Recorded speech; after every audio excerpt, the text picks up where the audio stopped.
तो अब मोकामा में एक तरफ से तेजस्वी यादव की भूमिहार सेना होगी, तो दूसरी तरफ से विजय सिन्हा के नेतृत्व में भारतीय जनता पार्टी की भूमिहार सेना। और कहा जा रहा है कि मोकामा का विधानसभा उपचुनाव अब विजय सिन्हा की प्रतिष्ठा पर चुनाव है। मतलब कि विजय सिन्हा को भारतीय जनता पार्टी ने नेता प्रतिपक्ष की कुर्सी सौंपी है और उम्मीद यही जताई जा रही है कि विजय सिन्हा भूमिहार वोटरों को फिर से भाजपा के साथ जोड़ेंगे, जो कि कहा जा रहा है कि भाजपा से कट रहा है और तेजस्वी यादव के साथ जा रहा है। तो अब मोकामा विधानसभा सीट को लेकर जो पूरी की पूरी जो रणनीति है अंदर खाने, वो शुरू हो चुकी है।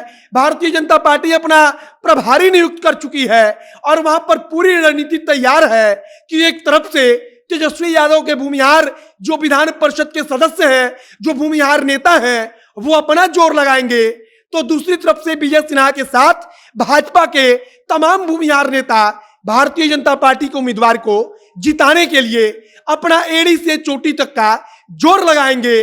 और मोकामा विधानसभा इस बात पर मुहर लगा देगा कि आखिरकार भूमिहारों का समर्थन भाजपा के साथ है या फिर तेजस्वी यादव के साथ। बाकी नमस्कार, मेरा नाम है मोहित कुमार सिंह और आप देख रहे हैं जनता जंक्शन। वैसे तो उपचुनाव 3 विधानसभा सीटों पर होना है। एक विधानसभा सीट गोपालगंज सदर, दूसरा कुंडी विधानसभा क्षेत्र और तीसरा मोकामा। लेकिन मोकामा बहुत अधिक चर्चा में है। चर्चा का विषय है वहां का जातीय समीकरण। जातीय समीकरण के आधार पर कहा जा रहा है कि भारतीय जनता पार्टी ने विजय सिन्हा पर दांव लगाया है। विजय सिन्हा का दांव लगाने का मतलब कि विजय सिन्हा को नेता प्रतिपक्ष की कुर्सी सौंपी गई है। विजय सिन्हा से अब मोकामा में प्रचार करवाया जाएगा और विजय सिन्हा कोशिश करेंगे कि भूमिहारों को एकजुट किया जाए।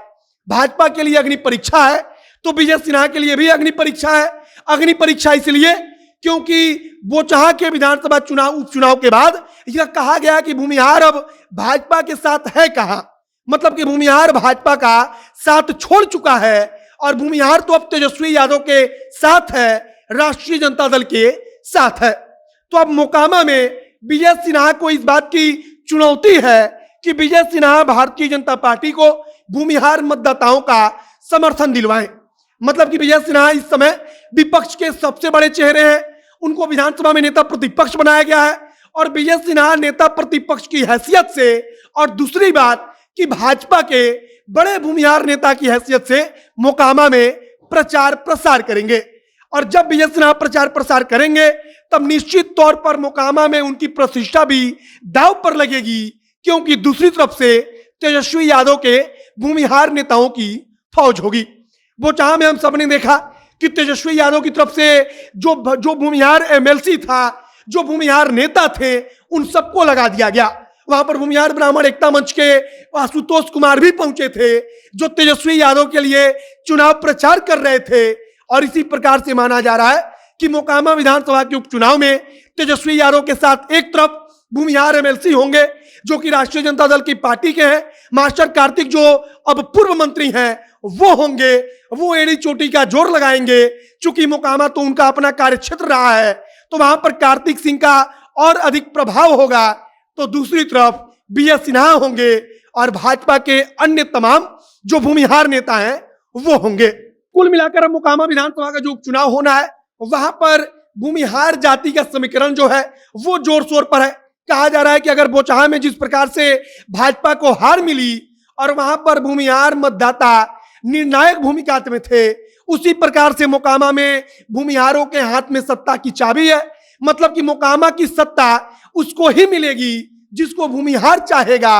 और इसीलिए कहा जा रहा है कि अगर यहां पर तेजस्वी यादव की पार्टी एक बार फिर से एक तरफा जीतती है तब मुहर लग जाएगा कि भूमिहारों का गुस्सा भाजपा के प्रति है और भाजपा के साथ अब भूमिहार नहीं है।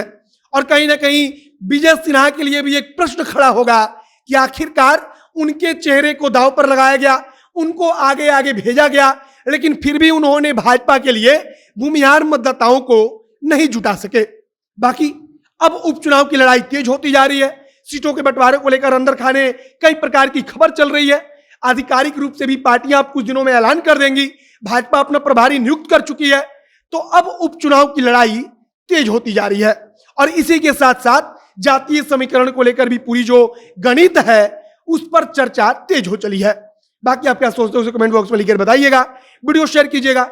आगे उपचुनाव से जुड़ी हुई जो कुछ नई जानकारी आएगी जनता जंक्शन के माध्यम से हम आप तक पहुंचाते रहेंगे। आप जनता जंक्शन के साथ जुड़े रहिए।